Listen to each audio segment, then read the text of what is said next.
Waktu luang gini enaknya ngapain ya? Ah, mending baca buku.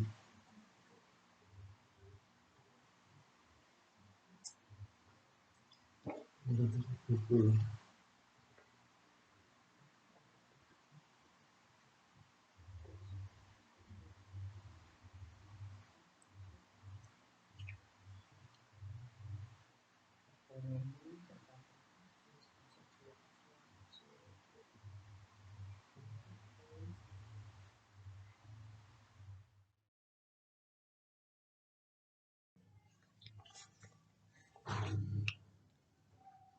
Waktu luang gini enaknya ngapain ya?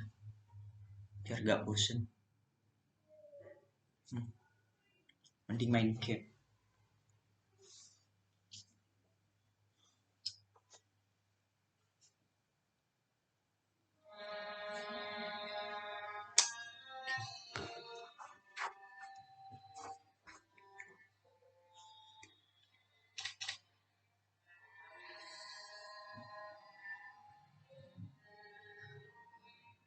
Welcome to Mobile Legends! Attack! 5 seconds till the enemy reaches the battlefield. Smash them! All troops deployed. Lit up!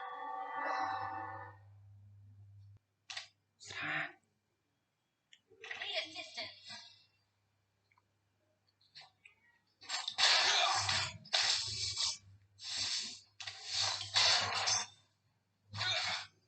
Dunia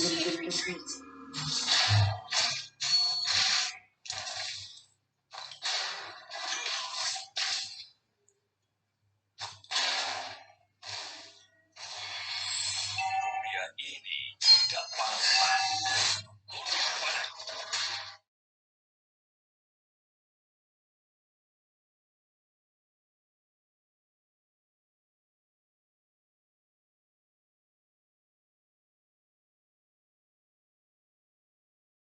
Nah, apa sih cita kamu ke depannya relevansinya dengan nilai negara?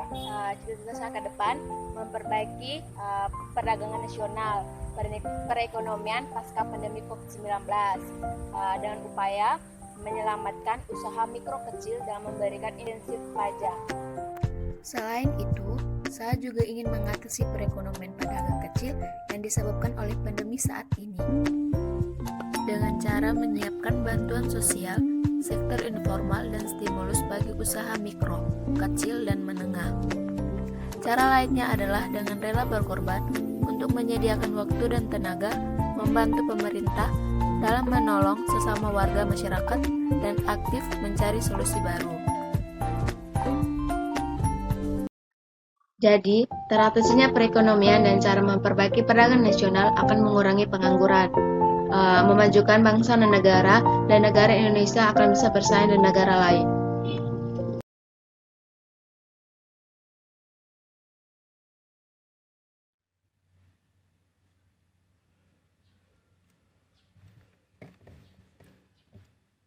Ayo kita mengerjakan ujian.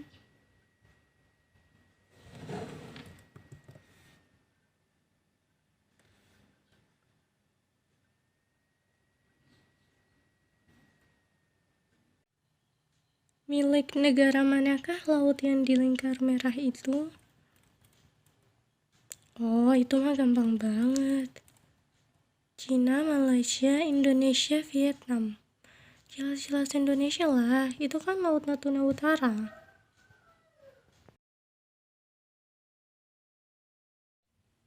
Akhirnya selesai. Waktunya kita lihat jawaban.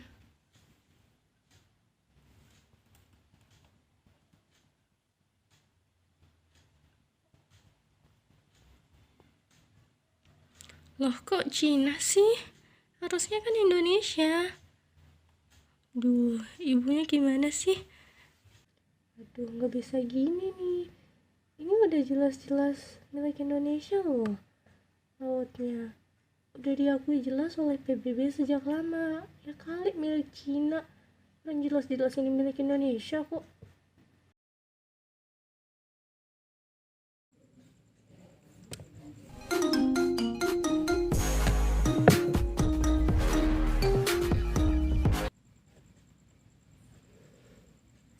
Assalamualaikum Dini. Waalaikumsalam, Bu. Nanti kamu jangan lupa antar dokumen itu ke rumah ibu ya. Baik, Bu. Nanti akan segera saya antarkan. Oh iya, Bu. Mohon maaf sebelumnya. Saya ingin komplain tentang soal ujian yang nomor 1 itu yang tentang Laut Natuna itu, Bu. Seharusnya jawaban yang benar itu milik Indonesia, Bu. Untuk 9 titik imagine yang ada pada peta yang diklaim oleh Cina itu sebagai dasar historis wilayah laut Cina Selatan itu dibuat secara sepihak oleh pihak Cina tanpa melalui Konvensi Hukum Laut Internasional PBB, Bu. Sedangkan wilayah laut tersebut telah ditetapkan dengan sah sebagai bagian dari zona ekonomi eksklusif Indonesia dalam Hukum Laut Internasional PBB. Oh iya, maaf ya, ibu yang salah karena kurang wawasan dan tidak cermat dalam mencari. Lain kali akan ibu cari tahu lebih dalam lagi. Terima kasih atas kritikannya ya. Iya, Bu. Terima kasih kembali. Assalamualaikum. Waalaikumsalam, Bu.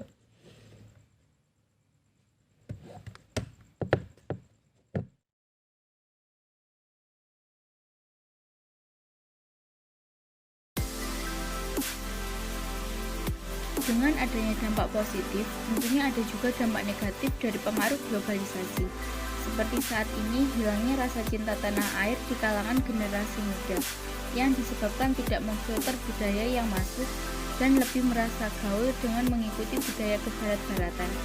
Hal ini tentunya mengubah gaya hidup, kepribadian, dan mengurangi minat generasi muda dengan sejarah. Seperti mereka lebih suka mengikuti gaya berpakaian orang-orang barat, menonton film-film barat seperti drama Korea yang berisikan hal negatif bagi remaja, dan tentunya tidak mendidik dan memberikan hal positif daripada menonton film-film yang mengandung pelajaran sejarah bangsa dan negaranya sendiri.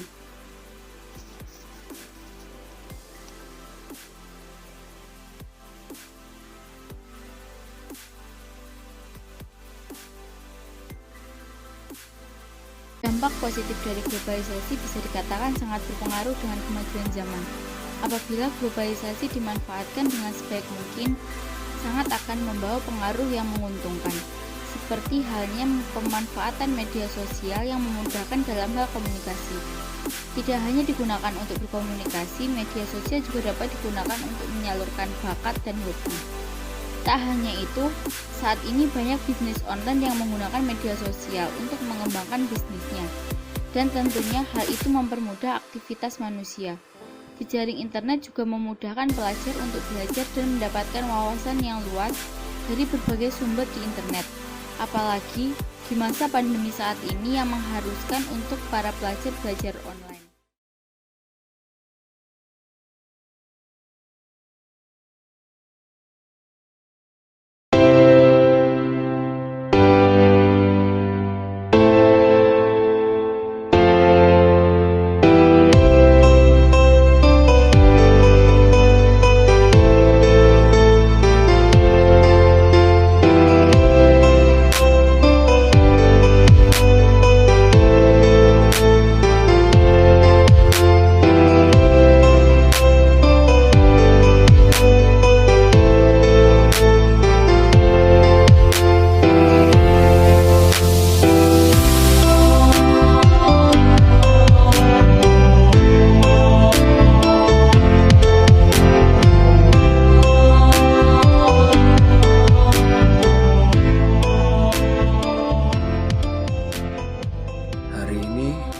Indonesia sudah mulai merambat kasus korupsi. Kasus ini sudah mulai merajalela di Indonesia. Akan tetapi, raga koruptor terpenjara. Di sini bisnisnya dan hidup sosialnya lancar jaya. Ada yang salah dalam sistem hukum kita, terutama bobot hukuman dan juga efek jerah. Menteri memanglah jabatan politis, tapi bukan berarti harus dijalankan secara nepotis. Koruptor harusnya menyesal dan sadar, bukan malah kembali melanggar dan mengkorupsi uang dari negara dan juga kebijakan yang ada. Sangat penting bagi kita untuk menyadari bahwa korupsi itu berbeda dengan kasus penembakan atau pembunuhan. Dalam kasus ini, Anda punya sosok yang jelas sebagai korban. Korupsi lebih kompleks masalahnya, dan akhirnya korbannya lebih banyak. Inilah kejahatan dari demokrasi yang telah menggerogoti negeri ini. Harapan saya mengenai kasus korupsi di negara ini, di Indonesia haruslah adil dan jujur dalam menangani segala hal. Dimulai dari diri kita sendiri dan juga mengingatkan orang lain. Memberantas korupsi haruslah sampai ke akar-akarnya, jangan sisakan satupun. Dan perlu diingat, koruptor haruslah menyesal dan sadar, bukan malah kembali melanggar. Semoga kita sebagai generasi milenial saat ini bisa menjadikan negara ini negara yang maju, adil, dan makmur untuk kedepannya.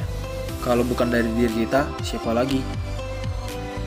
Jujur adalah langkah awal melawan korupsi. Salam perdamaian.